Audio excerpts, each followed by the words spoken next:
Happy Tuesday. It's a sunny, warm, cool day for beginning of May or March. It's nice, but it is a little chilly. It's going to start dropping here, I think. You coming with me, Nala girl? Or, buddy, you're going to stay. Good boy. Good boy. I kind of don't like the dogs in the garden with me, but Nala has proved that she likes to get herself stuck in between the pallets that hold the cold frame for the chickens and the fence, which is fairly inconvenient. So I'm just pulling the weights off the bottom of the cold frame. We have discovered that's the important part of using a cold frame, is keeping it weighted down good.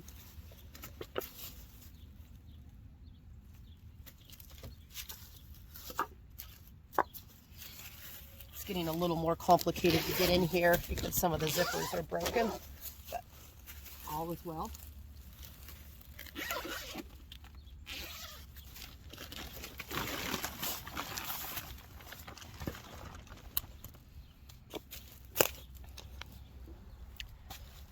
Alright, so y'all saw me plant this Sunday.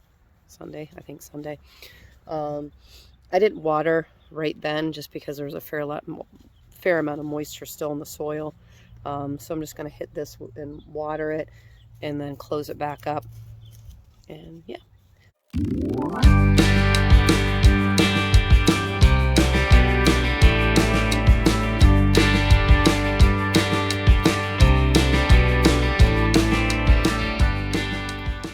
Alright. I think I've tried to say this 3 times, and once I wasn't recording and the other time I got it interrupted.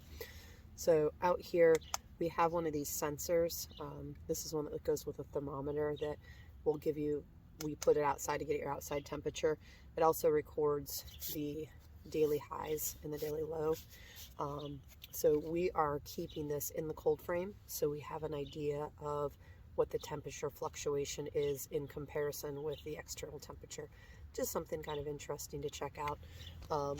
We did have one year that newer when we had the cold frame where our plants were kind of getting big inside. So we had them out the cold frame, getting them used to the external temperatures. And we had one night where I said to Luke, I said, should we bring those in? He's like, I think they'll be okay. So, but they were not. We lost all of our plants that year. All right, we're going to tuck this back in. No sprouts yet. Of course, I'm very anxiously awaiting those, but it's only been 2 days. So no sprouts yet. And I'm going to tuck this back in for the night and then go get our eggs. Let's see what the chickens got us today.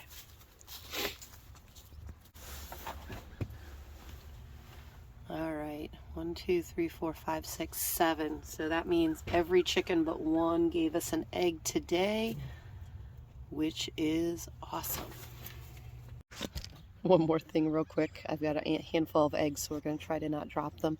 I haven't finished editing my video yet about our garlic, but we uncovered it this weekend, and I just wanted to show you what we've got going on here. We've got probably, I don't know, typically we plant like 80 to 100. You see their little heads poking out. They're brown just a little bit just because they were covered with mulch, and so the sun is a little strong on them. But those are coming up. Typically we start harvesting scapes sometime in June. Okay, so I'm trying to get a video out last night, buddy, and I didn't get it quite finished because there was a couple times that I thought I hit record and I just took a picture. But I'm putting this in here because the next part is showing me planting my tomatoes and trimming my onions. You will notice you will not be able to see this portion of me. I was trying to get the seeds in while the girls were in the tub before it was time to do homework and get they recorded. And I rushed a little bit. You can't see my face. You can hear me. You can see what I'm doing. Yeah, I set the camera up to record and planted my tomatoes. Very excited about that. And I gave my onions haircuts but I didn't double check to see how much of me you could see in the shot. And you can't see my face. I'm just going to use it. Again, the information's there. You know what my face looks like. All right, I'm not getting done as much seed starting this evening as I would like, but I'm getting some done. So I'm going to start some tomatoes, some meaning a lot. I'm not getting any comments from the peanut gallery. I'm allowing you to video. Oh, I figured I'd get comments. So one thing I'm going to do here, we've been saving seeds for 12 years now because these seeds are from 2010. So I'm going to do a little experiment. I'm going to take all the seeds in here. I'm going to put them in one pot and we're going to see what happens. So they're going in the first pot here. There's a lot of seeds here, which means probably all of them are going to germinate because I'm going to anticipate them not germinating. So I'm just sprinkling these over the top of one pot. And then I'm going to put some seed starting potting soil on top. These are filled with regular potting soil. And I'm doing an experiment of just using the seed starter because it's a lot finer and there's less big chunks in it. So maybe it will help them come up through where they don't have as much resistance from some bigger pieces of material. And then, okay, so Brandywine is like a big, meaty, slicing tomato sandwiches, big old slice of tomato on, you know, an egg sandwich, that kind of thing. And then these are Amana Orange. We have been saving this seed for a long time. Wouldn't you say on this one, Ben? The Amana Orange. Yeah. This has been, so these seeds are from 2019. I'm going to take whatever I have from this little package here. I feel like I've got some tomato seeds somewhere. I don't know where because I have multiple baskets and things, and at the moment I'm not sure. So I'm taking all my Amana Orange seeds that are in this package from 2019. Oops, there's one more hiding in there. And we're throwing that in. Because what we're going to do here is I'm going to grow, like let them germinate in these pots, however many they germinate. And once they've got a set or two of leaves, probably one set of leaves, I'm going to go pull those out and separate them. And so that's, oh, and then we've got a co-worker of my husband's gave us a Brandywine plant, or she wasn't sure what it was. She called it heirloom or heritage. So we're going to do those here. It's definitely a Brandywine type if it's not Brandywine. I joke that I'm a little like Oprah Winfrey with tomato plants. Once the season starts, everybody should get a tomato plant. So I typically, last year I planted 25 tomato plants. This year I'll probably be around the same. I'll probably give away at least double that. All right, so then next we're gonna do German pinks. These are very much like a Brandywine as well. I don't even know if I can describe a difference. Now I'm taking probably at least a dozen seeds, sprinkling it over the surface of these. Oh, there we go. There's some of my saved seeds. I found it. All right. In your seed book the whole time? My seed book the whole time. Huh. It's weird. So these all are very meaty slicing tomatoes. Good flesh, really sweet. This next one is Amish paste. This is one of our favorite paste tomatoes. It's good in a sandwich or like bruschetta or something like that. But it's also nice and meaty. It makes a really good sauce. Not a ton of seeds in it. So I just put more than a dozen there. So those are into those. And then this year, I'm gonna do some Romas. I have not done Roma tomato plants in probably 10 or 15 years. What I'm gonna try this year, there's two different types of tomato plants. There's determinate and indeterminate. Determinate have a determined height, a determined amount of blossoms. And so they get to that height, they set their blossoms, they set their fruit, and they're done. Understanding.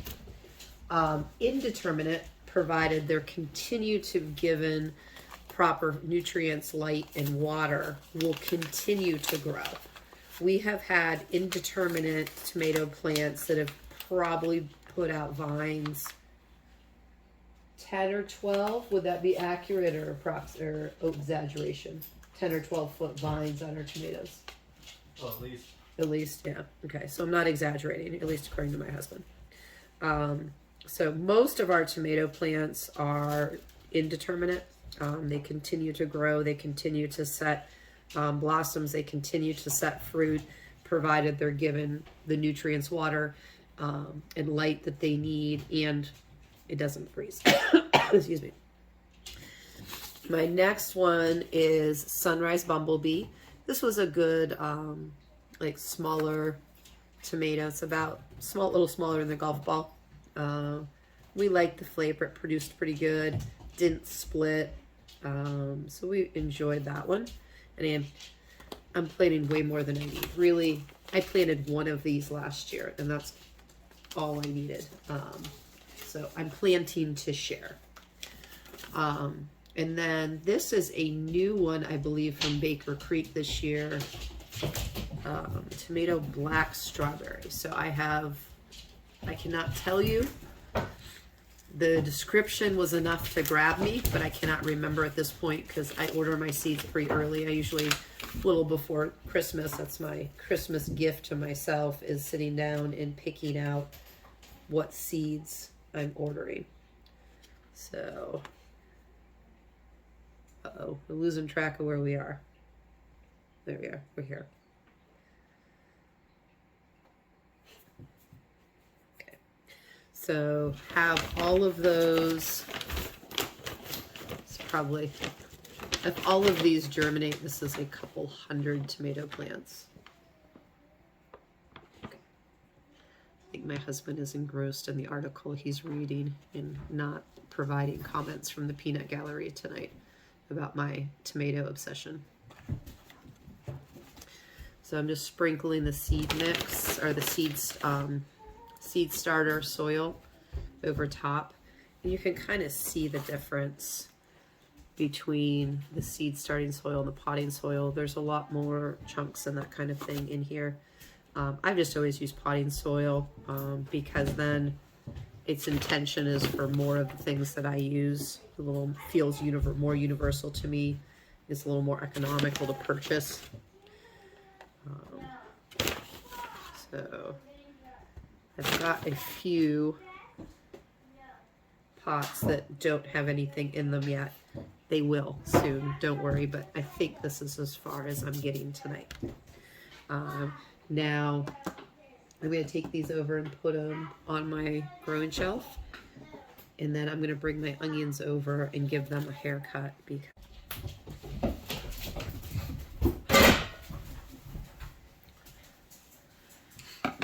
All right, so our very first video that we posted on our channel, the dogs are very wound up, just for the record. We started onions as one of the things we started. And these guys are getting really long hair. So one of the things I read you want to do is cut them to about 3 inches.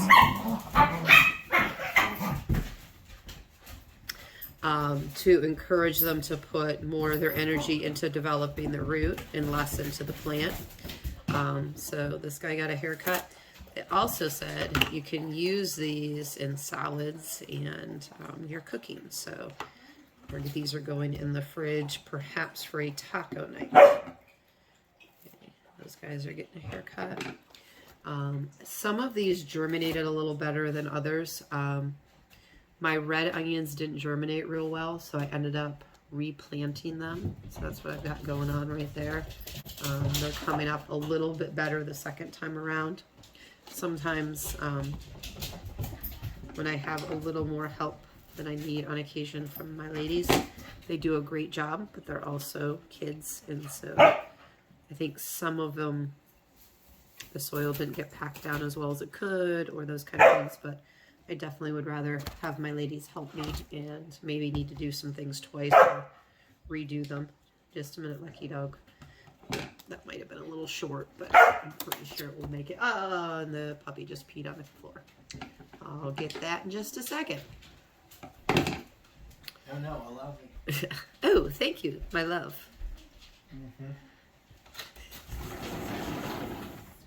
When she pees on the floor, it's definitely his puppy.